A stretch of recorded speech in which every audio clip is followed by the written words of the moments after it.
Welcome to our International New to Canada session.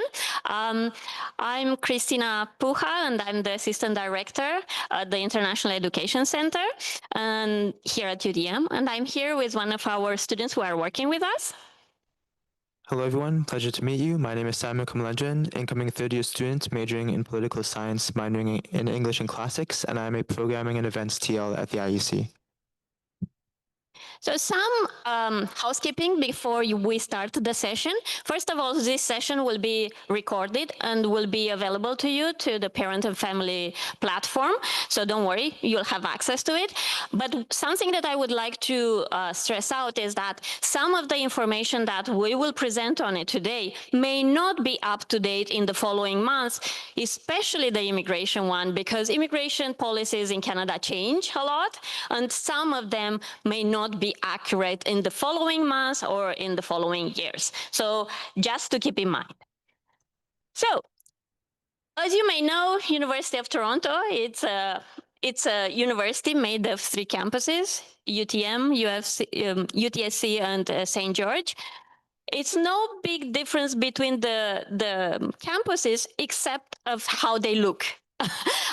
You will get the same type of degree, is the University of Toronto degree.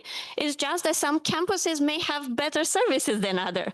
And I don't want to brag about UTM, but we have better services, especially for international and to Canada students. When it comes to our students, we have students coming from over 123 countries.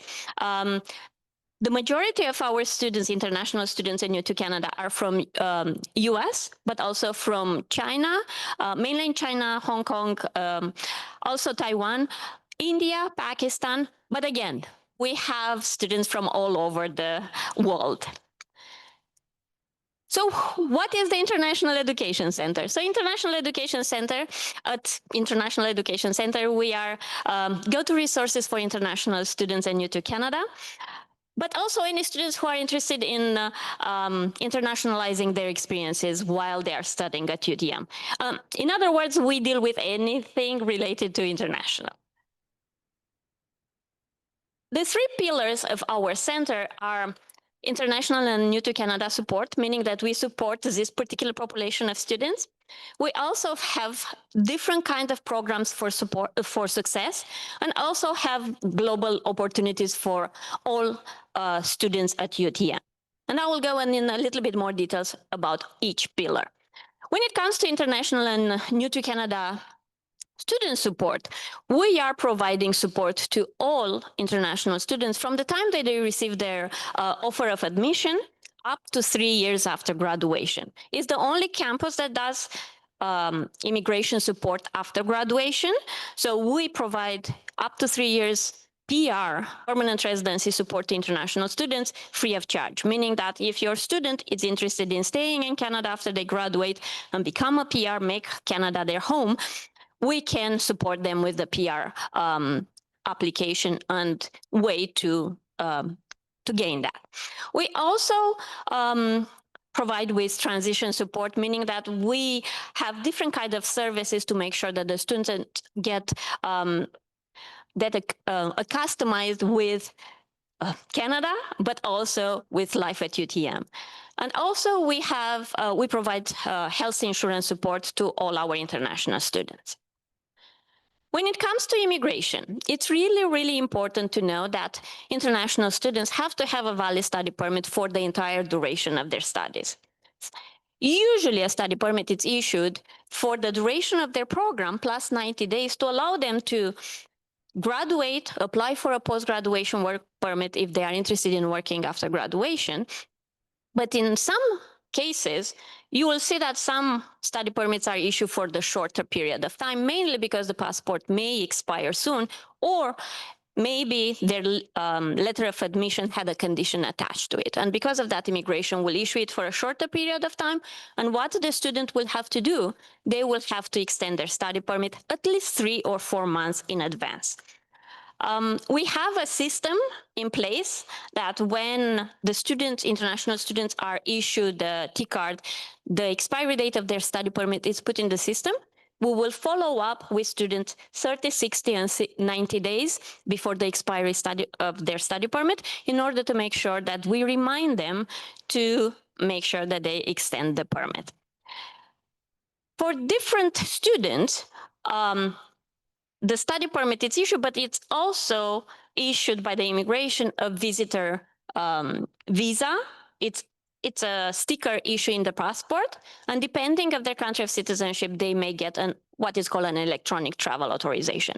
In order for students to travel back and forth to Canada, they need both of these two documents valid. So just make sure if your student is traveling, for example, for winter vacation, winter break, home, make sure that they have both of the permits valid in order for them to return without issue in Canada. The only citizens that do not need a visitor visa or ETA are US citizens. We also support our students with any work permits. For example, if your student has a co-op mandatory of their program, we can help them apply for what is called a co-op work permit. We also support them with applications for post-graduation work permits, which are the work permits available to students after they graduate. As I mentioned before, we also support students with the permanent residency 3 years after graduation.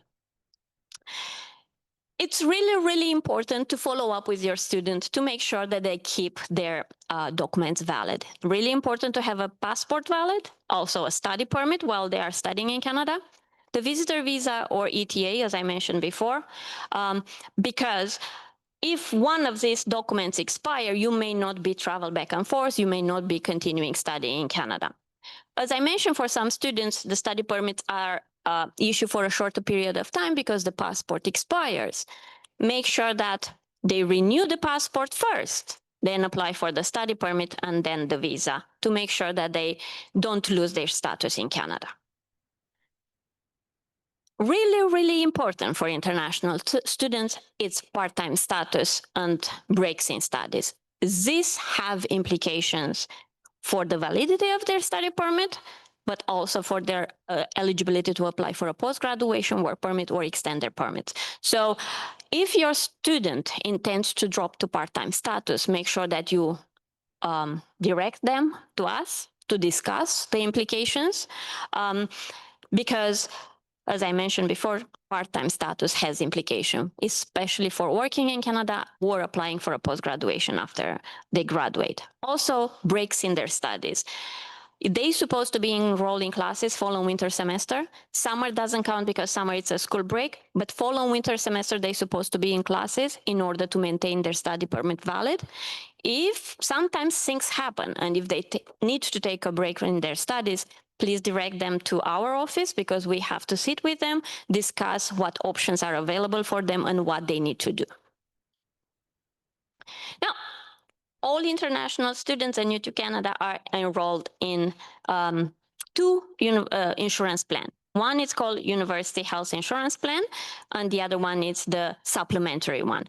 The first one, it's the equivalent of OHIP. It's the health plan that all people, all Canadian and permanent residents living in Ontario have.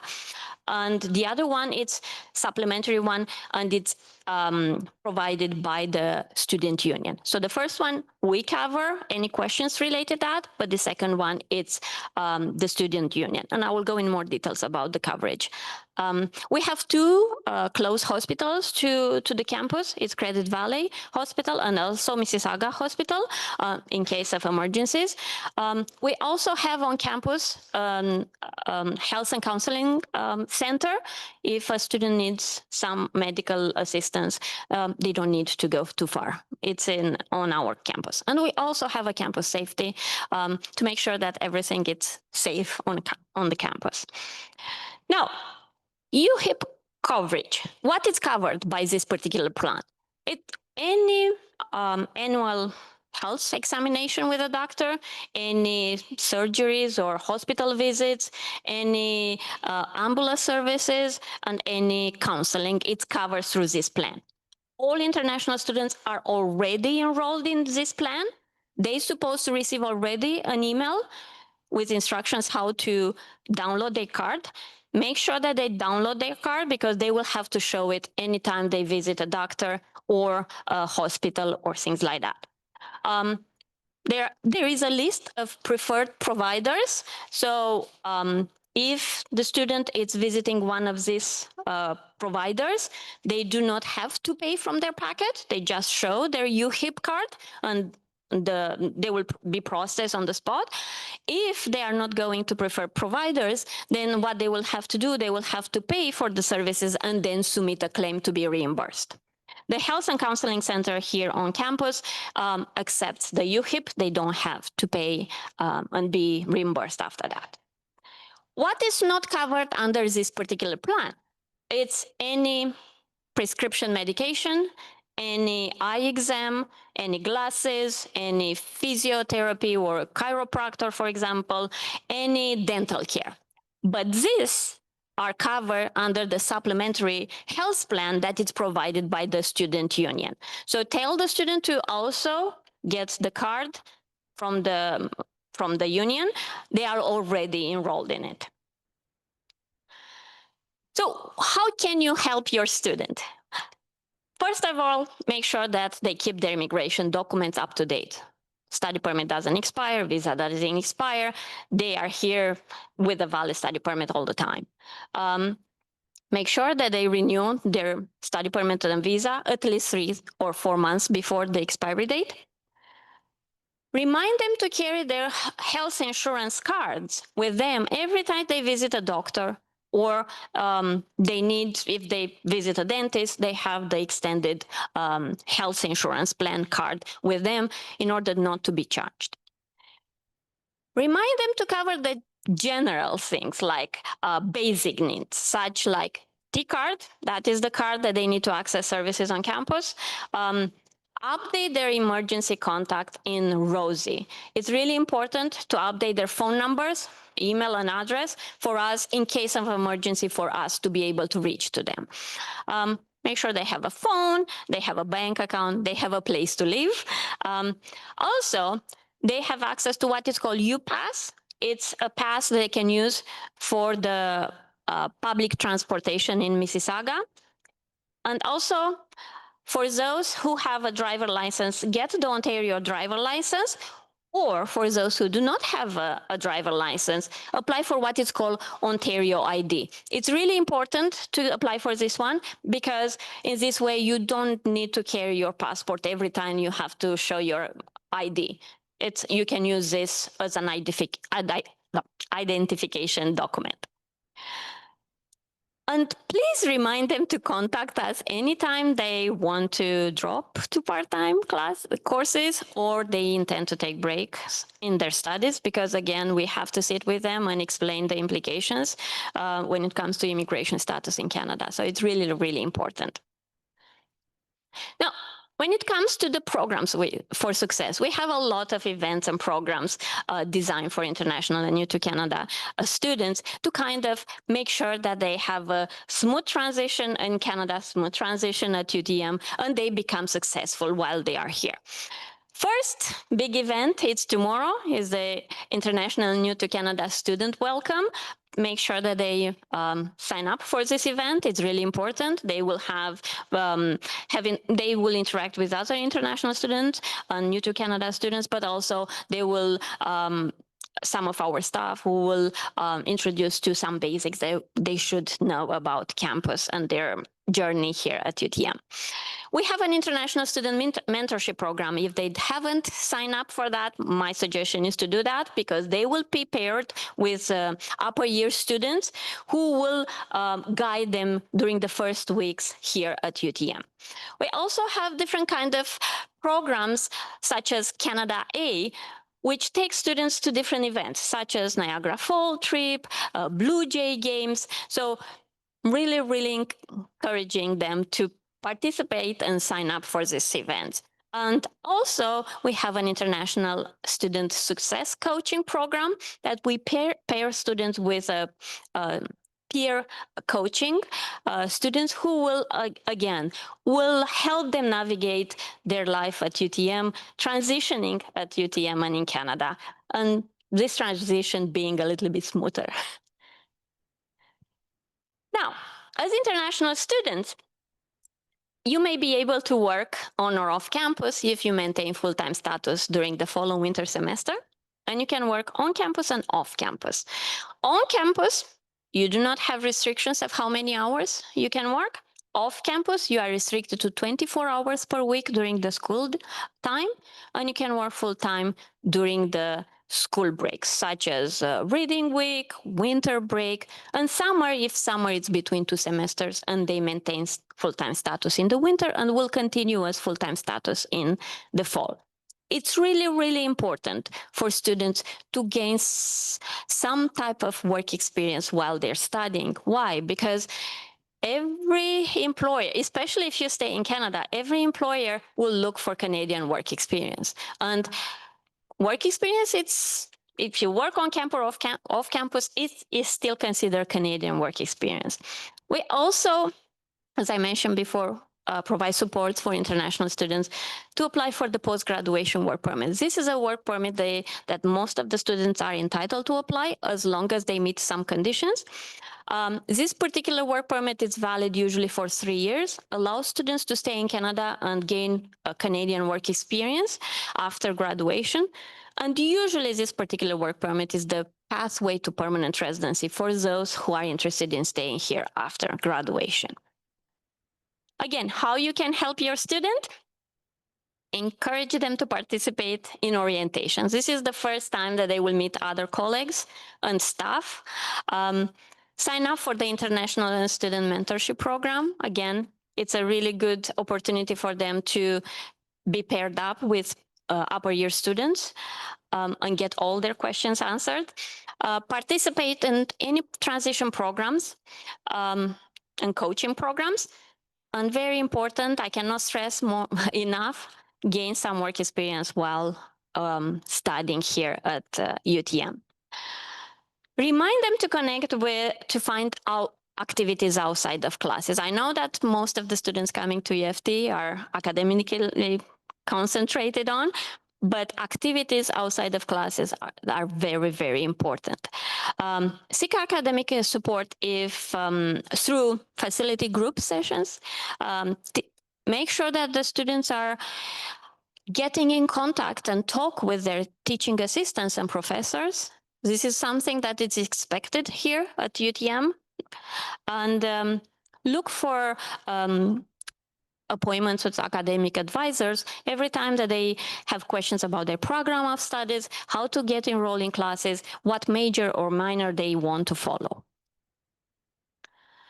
And I will pass it to my colleague for more details about academic expectations in Canada. Thank you. Hello, everyone. So I will be briefly giving you some student-specific information pertaining to student success, which you can use to help your student succeed academically here at UTM. So firstly, regarding some professors' expectations, this is contained in active participation, critical thinking, and independent study. A general rule of thumb is to dedicate approximately 3 hours of independent study for every hour of class.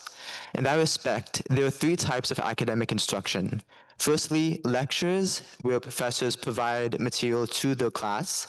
Secondly, tutorials, which are smaller groups which focus on specific concepts. And thirdly, labs. These are most common in the sciences and allow for hands-on application of concepts. I'd also like it to add a 4th type of instruction, namely office hours. This is a time where students can access the professors and TAs to discuss class concepts and material.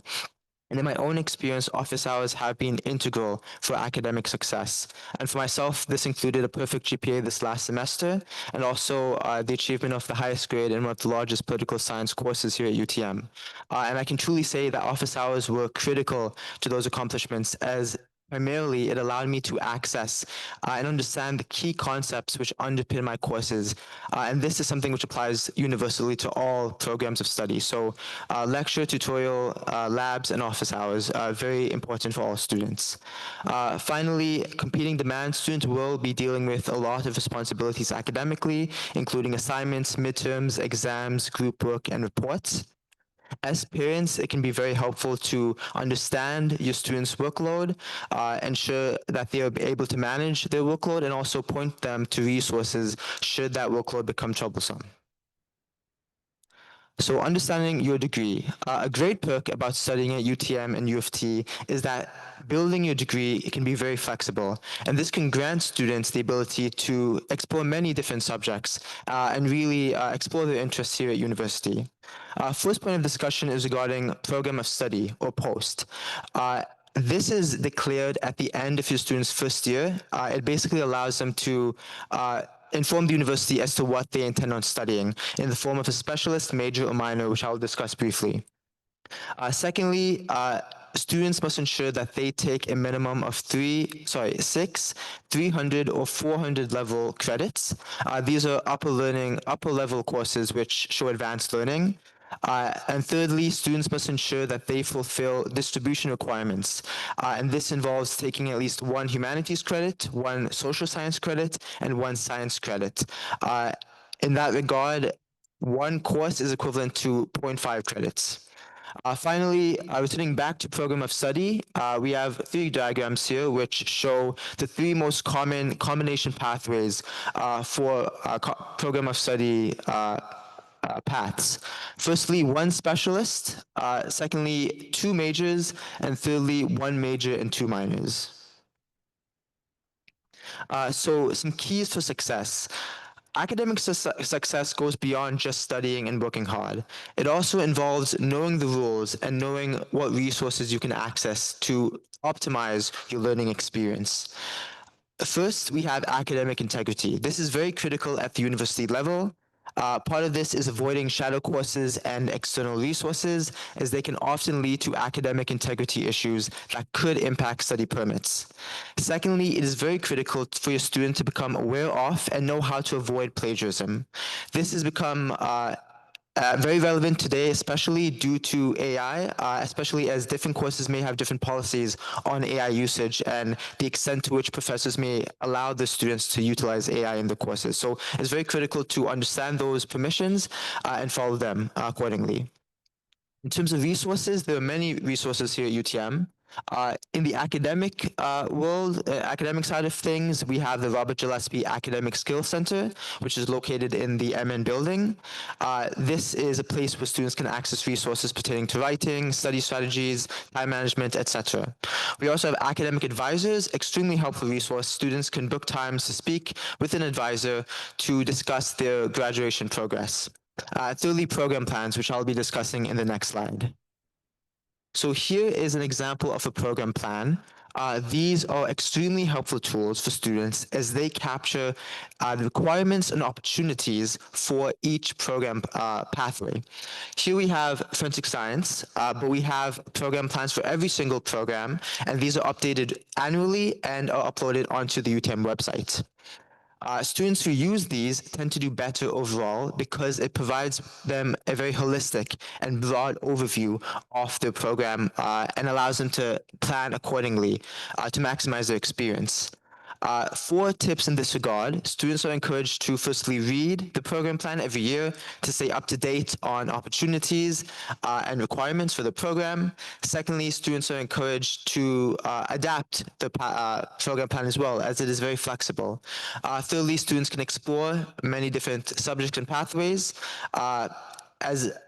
as the university has so many different topics and subjects which students can take, and we have a very excellent faculty as well.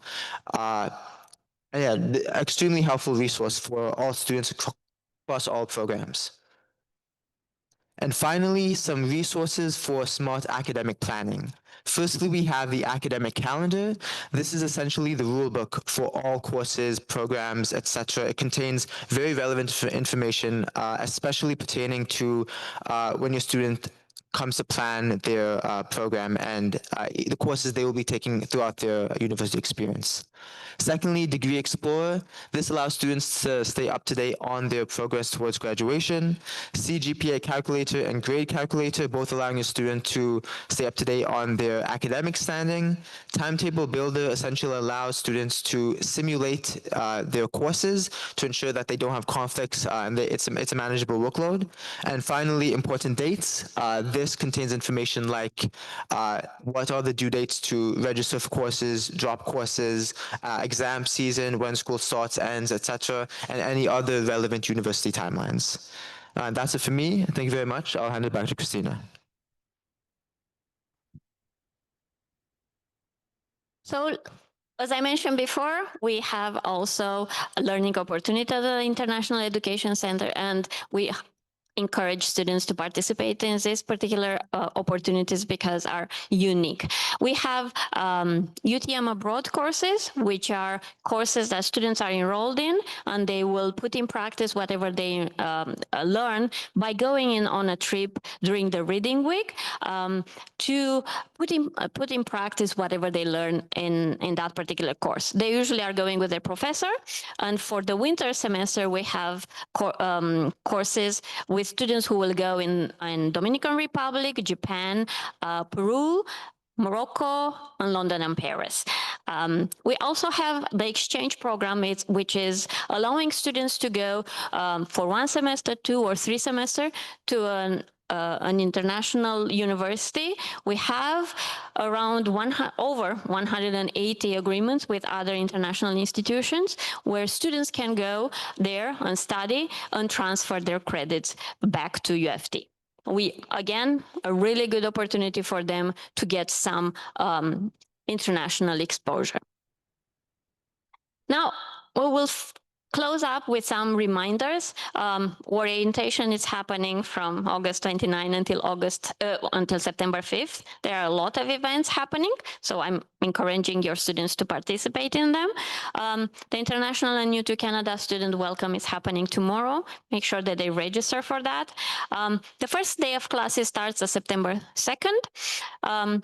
We have 2 social insurance clinics on campus on September 17 and 18, when Service Canada will be on our campus and will issue social insurance numbers for international students. For every student that intends to work in Canada, they need a social insurance number. They don't have to go to Service Canada. On these particular 2 days, they will be on campus. And also, very important, the last day to add and drop courses is September 15, is the day that if you drop courses, you'll be reimbursed 100%. So just keep in mind that it's really important. Saying that, I will open the floor for discussions and any questions that you have. No, only Service Canada. So Service Ontario is issuing OHIP cards only for Canadians or permanent residents. Service Canada is issuing a social insurance number for all international or domestics. Yeah.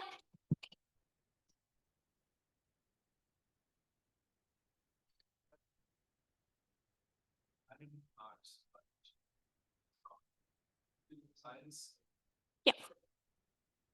So how would we write the invitation? You don't need to change the study permit as long as the institution is University of Toronto. The program of study is not important.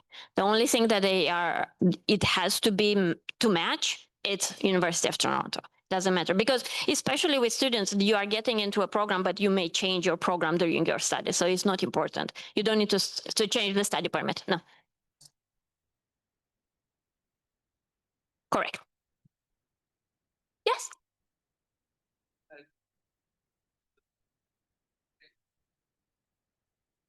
The passport, yes. So you apply online for this particular ID. It's similar to a driver license. It has the photo of the student on it with all the information. Just tell the student to come to see us. We will provide with the proper website to go and apply for it. Yes. Yes.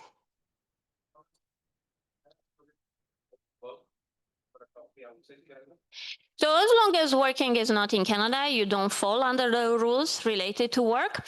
Again, your main purpose in Canada is to study. So make sure that you balance your work and study situation, because if you work, even if you work from, you are allowed to work remotely for a overseas company, that may come into conflict with your studies.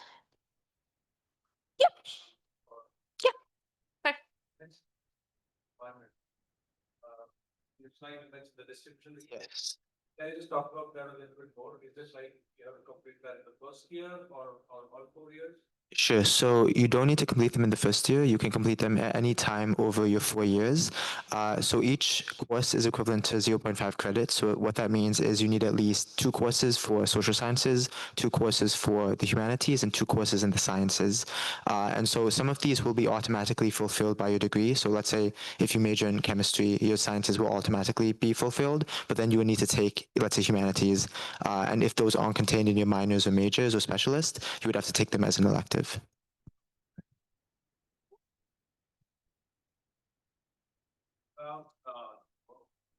program. Yes.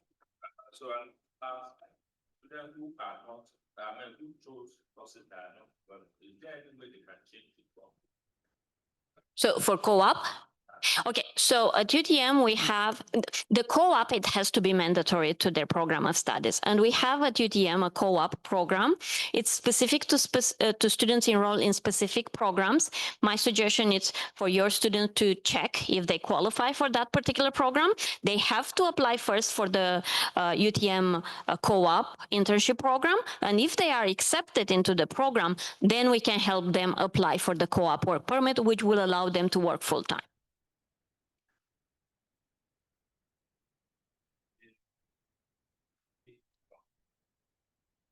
That students in getting this internship.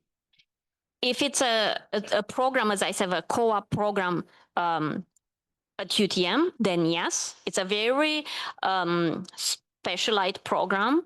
So the students get into the program, they will be trained how to look for employment and things like that. So yes. But we also have a career center at UTM, and we have employment strategist and career counselor who can help students. And in our office, we have 2 specialized employment strategist and career counselor specialized for international students. So I strongly advise your students to come and book appointments with this particular advisors, because it's really important to be guided how to look for a job in Canada, how to prepare their resume, how to prepare for their interview. So this is what we are doing. As I said, they just need to book an appointment, and they will be sitting with an employment strategist or career counselor for that. Yeah.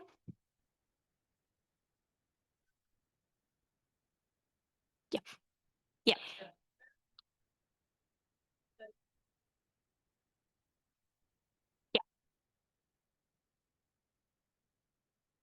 So we have a platform.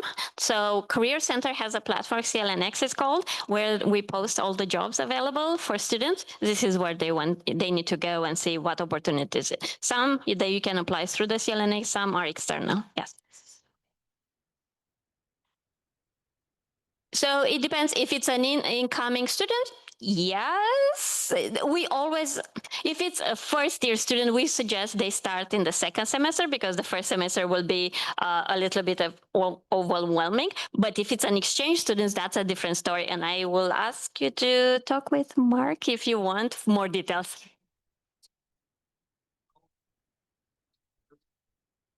The university work study positions are fantastic Yeah. positions. They're meaningful work. They just have people filing stuff and copies. And there are lots of jobs. So for example, our recreation, athletics, and wellness center has, I believe, about 250 student work positions. And it's everything from lifeguards to coaches to tournament committeers to people who help set up the gym. And that's just a small sample of kinds of employment opportunities. Samuel here, he's working with our department and he's been with us for 2 years now, right? Almost, yes. So yeah, we are hiring in our department, for example, 40 students who will help us during the year. And again, jobs that are requiring you to plan, to be involved. It's not like just filing paper. Okay, first of all, you have to balance school and so I suggest to not exceed 24 hours per week. Even though on campus you are allowed to work more. Again, some students can handle more, so they can handle some on-campus and off-campus jobs. The perfect time for international students, for example, to work full-time off-campus in an internship without having a work permit, it's summer. Because summer you are allowed to work full-time off campus if you maintain full-time status before, and it's 4 months of work experience that you can complete. Yeah. Yeah.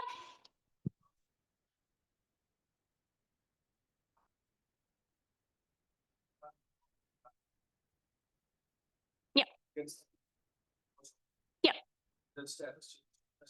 Correct. The pension fee structure. Correct. And this sort of fees. And that is paid. We don't go retroactive. So once your status changes, then your fees will be posted as for domestic. Yes. Yeah.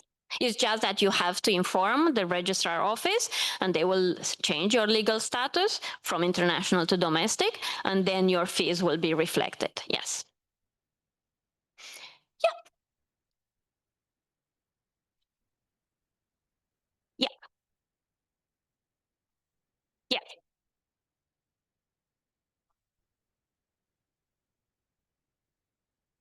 So yeah, you can have two different, so you can have, for example, a driver license for US and also a driver license for Canada. So that doesn't, it's applicable in different countries. Yeah.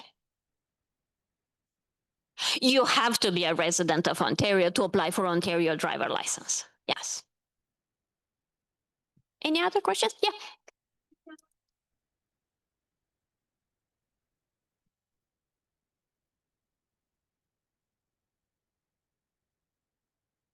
So the program plans themselves are pre-designed.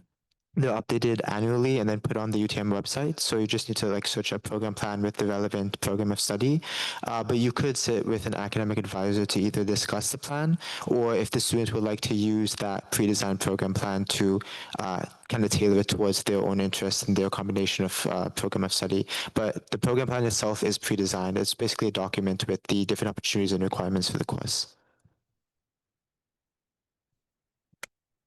Any other questions for us? Yes. Question, you mentioned about UHIT. Yes. Arrow. Yes.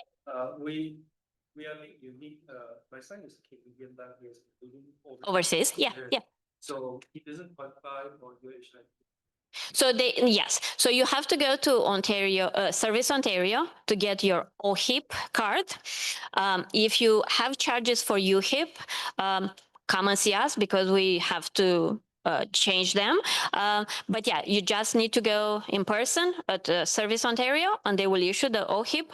Make sure that you have proof of residence in Ontario because this is important. If your student lives in residence, get a letter from the residence confirming that they are living in residence. But yes, they will be covered under that. Yes. Yes.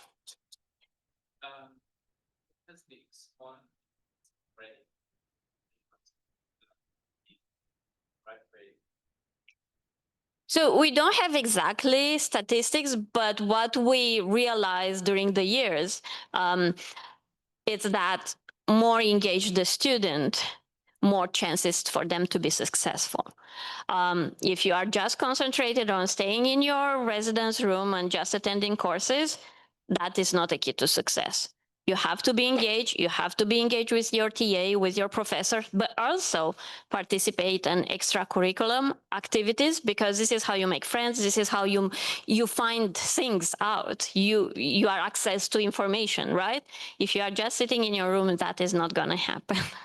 So this is why we are strongly advise students to be involved in extracurriculum activities because it's really, really important. Making friends, go for events, see what departments have available as programs of events. Yeah. Yes.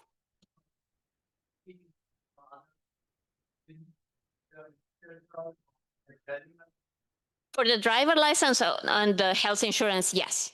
As long as you prove that you moved in this province and you live in this province, you have to change your driver license and the OHIP coverage. We don't get, No, if you are in a different province, you are covered by your health insurance plan in that particular province only. In order to be covered here, you have to prove that you moved in this particular province. For the driver license, you can use it for, yes, but I will suggest to switch it to Ontario because I don't know if it's an expiry date attached.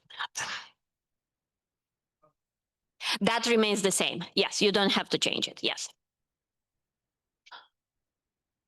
Okay, oh, yeah.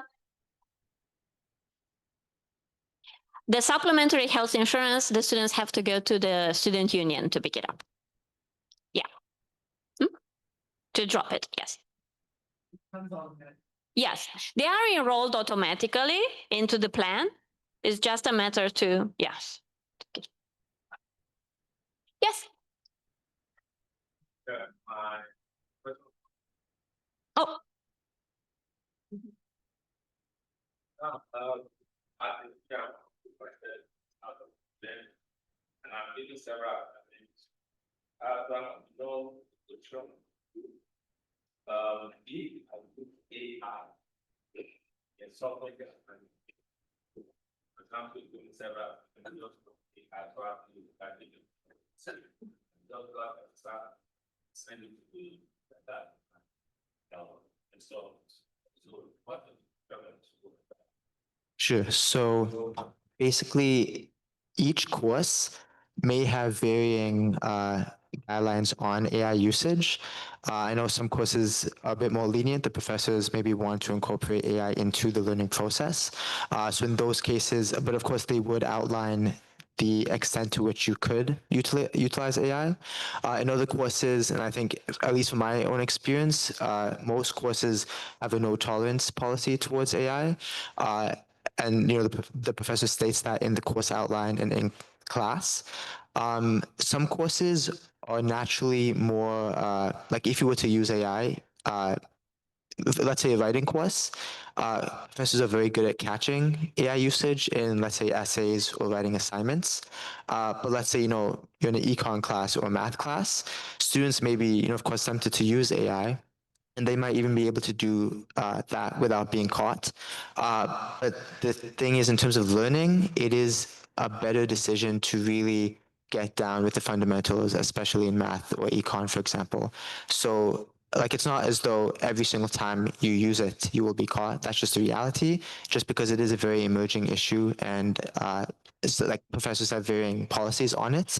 But the basic advice I will give to any student, especially incoming first year students who may be just being introduced to key concepts, is to forego AI and really use the resources mentioned in the presentation, like office hours, lectures, tutorials, your TAs, your professors, especially in your first year, just because you may be able to get by kind of like doing it halfway in first year, but then once you start going for your second and third year, concepts will become much more cumulative.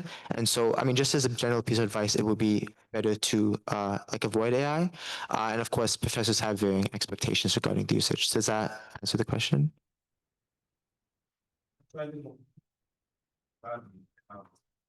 Oh, the academic penalty. Okay, so that also varies on the course and the professor. Generally speaking, if the professor does believe that there has been a violation of academic integrity, they may speak to the student or they may elevate the issue to the dean's office. And in that case, if it is found that the student has indeed violated academic integrity, that may result in a notation on their transcript.